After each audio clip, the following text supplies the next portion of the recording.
Goeiedag, liewe vriende. Ek groet u in die wonderbare naam van ons koning Jesus Christus. En vandag wil ek met u 'n gedagte deel, omstander of deelnemer.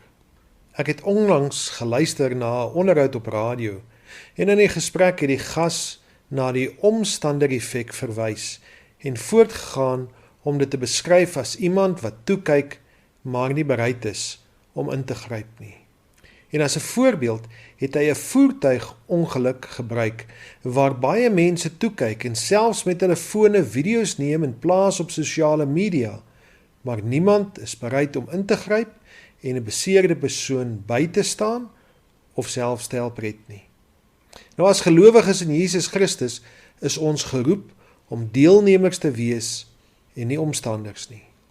As gelowiges kan ons nie stil staan en toekyk terwyl menige verlore persoon op 'n glybaan na die hel is nie. As ons na die menslike liggaam kyk, het ons oë om te sien wat in die wêreld gebeur, ore om die desperate krete te hoor, voete om ons na hulle te dra, hande om uit te reik na die verlorenes.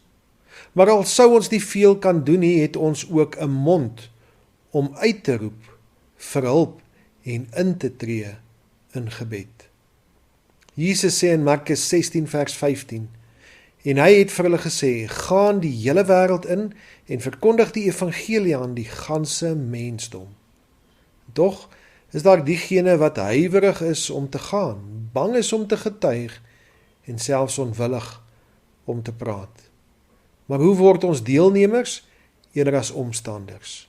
Hier is 'n paar maniere waarop ons die evangelie kan versprei.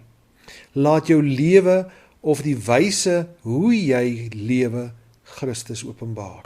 In sy brief aan Timoteus het Paulus hierdie raad gegee in 1 Timoteus 4 vers 12. En hy was dalk jonk geweest, maar hoor wat sê hy. Laat niemand jou jonkheid verag nie, maar wees 'n voorbeeld vir die gelowiges in woord, in wandel, in liefde, in gees, in geloof, in reinheid. Laat jou liefde hulle terugbring na die lewe, want daar is geskrywe in 1 Johannes 4:7, geliefdes, laat ons mekaar lief hê, want die liefde is uit God, en elkeen wat lief het, is uit God gebore en ken God. Die liefde wat jy toon, is dalk die enigste liefde wat iemand anders sal ervaar. Getuig van God se goedheid, genade en liefde elke dag oral waar jy gaan. Ons lees, nadat Jesus 'n duiwelbesete man verlos het, het hy vir hom gesê in Markus 5 vers 19, gaan na jou huis, na jou mense toe, en vertel hulle watter groot dinge die Here aan jou gedoen het, en dat hy jou barmhartig was. Hou altyd in gedagte dat jou getuienis lewens kan beïnvloed en verander. Praat, vertel, getuig van God se reddende genade deur Jesus Christus, die gekruisigde vir elkeen van ons. In Romeine 10 vers 14 het Paulus gevra, hoe kan hulle hom dan aanroep in wie hulle nie geglo het nie? En hoe kan hulle in hom glo van wie hulle nie gehoor het nie? En hoe kan hulle hoor sonder een wat preek?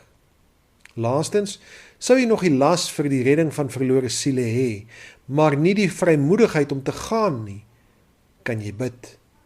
Bid vir die redding van verlossing van familie, vriende en ja, ook jou vyand. Bid dat as jy nie self kan gaan nie of inslag by hulle het nie, dat die Here iemand sal stuur wat inslag in hulle lewens het. In Jakobus 5 vers 16 word ons opdrag gegee om vir mekaar te bid, en ons word die versekering gegee dat die vurige gebed van die regverdige groot krag het. Terselfdertyd laat ons bid vir die predikers in gemeentes.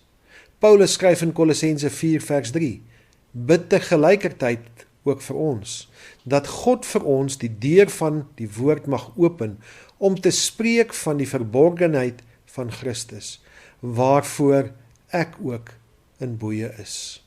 Ek vertrou dat die Here jou oë sal open vir die verlorenes om jou, en dat jy aan hulle die evangelie sal verkondig, en selfs vir hulle sal intree in gebed. Ek groet u tot volgende keer. Totsiens.